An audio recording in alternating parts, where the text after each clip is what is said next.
கடந்த நாடாளுமன்ற கூட்டத்தொடரில் முன்மொழிந்திருக்கிற வெளிநாட்டு பங்களிப்பு ஒழுங்காற்று சட்ட திருத்தத்தை நிறுத்தி வைக்க வேண்டும், வாபஸ் வர வேண்டும் என்று வலியுறுத்தி இன்றைய தினம் தமிழ்நாடு சிறுபான்மை மக்கள் நலக்குழுவின் முன்னெடுப்பில் தமிழ்நாடு முழுவதும் 10க்கும் மேற்பட்ட இடங்களில் தர்ணா போராட்டங்கள் நடைபெற்று வருகிறது. இந்தியாவில் கல்வி, மருத்துவம், முதியோர் இல்லம் போன்றவற்றை சிறுபான்மை நிறுவனங்கள் பல்வேறு அமைப்புகள் உதவியோடு, வெளிநாட்டில் இருக்கிற இந்தியருடைய உதவியோடும் வெளிநாட்டு நபர்களுடைய உதவியோடும் இங்கே நடத்தி வருகிறார்கள். சட்ட ரீதியாக வழங்கப்பட்டிருக்கிற அனைத்து வழிகாட்டுதல் அடிப்படையில் இந்த நடைமுறைகள் பின்பற்றப்படுகிறது. ஆனால் சமீபத்தில் ஒன்றிய பாஜக அரசாங்கம் இந்த போன்று இருக்கக்கூடிய சிறுபான்மை நிறுவனங்களை முடக்க வேண்டும் என்ற அடிப்படையில் இந்த ஒழுங்காற்று திருத்த சட்டத்தை முன்மொழிந்திருக்கிறார்கள். ஒரு சிறு தவறு நடந்தால் கூட அல்லது ஒவ்வொரு ஆண்டும் வரவு செலவு கணக்கு தாக்கல் செய்வதிலே சில பைசாக்கள் வித்தியாசம் ஏற்பட்டால் கூட அந்த ஒட்டுமொத்த நிறுவனத்தையும் அந்த நிறுவனத்தின் சொத்துக்களையும் விற்பனை செய்து அரசின் முதலீட்டுக்கு கொண்டு வருவது என்ற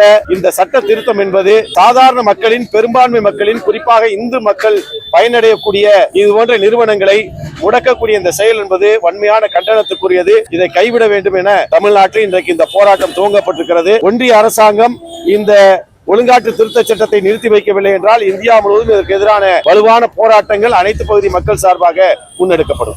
எம் ராமகிருஷ்ணன், மாநில துணைத் தலைவர், தமிழ்நாடு சிறுபான்மை மக்கள் நலக்குழு. இதுவரைக்கும் கிட்டத்தட்ட 20,000 நிறுவனங்கள், எல்லாம் சிறு சிறு நிறுவனங்கள் முடக்கி வைக்கப்பட்டுள்ளது. 10,000கணக்கான நிறுவனங்கள் செயல்பட்டு வருகிறது. இது எல்லாமே நாளைக்கு கேள்விக்குறியாவதற்கான வாய்ப்பு என்பது இருக்கு. சிறுபான்மை பெயரில் எந்த நிறுவனங்கள் நடத்தினாலும் முடக்குவது என்ற ஒன்றிய அரசின் ஒரு வகுப்புவாத நடவடிக்கையை நாங்கள் கண்டிக்கிறோம். அனைத்து மாநிலங்களும் இதுக்கு எதிரான போராட்டம் நடக்குது. தேசிய அளவிலும் இந்த போராட்டங்கள் முன்னெடுக்கப்பட இருக்கு. நிறுவனங்களை மூடுவதன் மூலமாக பள்ளிக்கூடங்கள், மருத்துவமனைகள் மூடப்படும். முதியோர் இல்லங்கள், மாற்றுத்திறனாளிகளுக்கான இல்லம், இங்கே கூட நம்முடைய பேராயர் அவர்கள் பேசினாங்க. இந்த பாலின சமத்துவத்துக்காக இருக்கக்கூடிய நபர்களுக்கான இடங்கள் கூட இன்றைக்கு பாதிக்கப்பட்டிருக்கக்கூடிய நிலைமைகளை அவர்கள் சுட்டிக்காட்டியிருக்கிறார்கள். அதனால் சாதாரண மக்கள் பேசுவதற்கு வாயற்றவர்களுக்கான இந்த வசதிகள் தடுக்கப்படும். இது தவறான ஒரு போக்கு.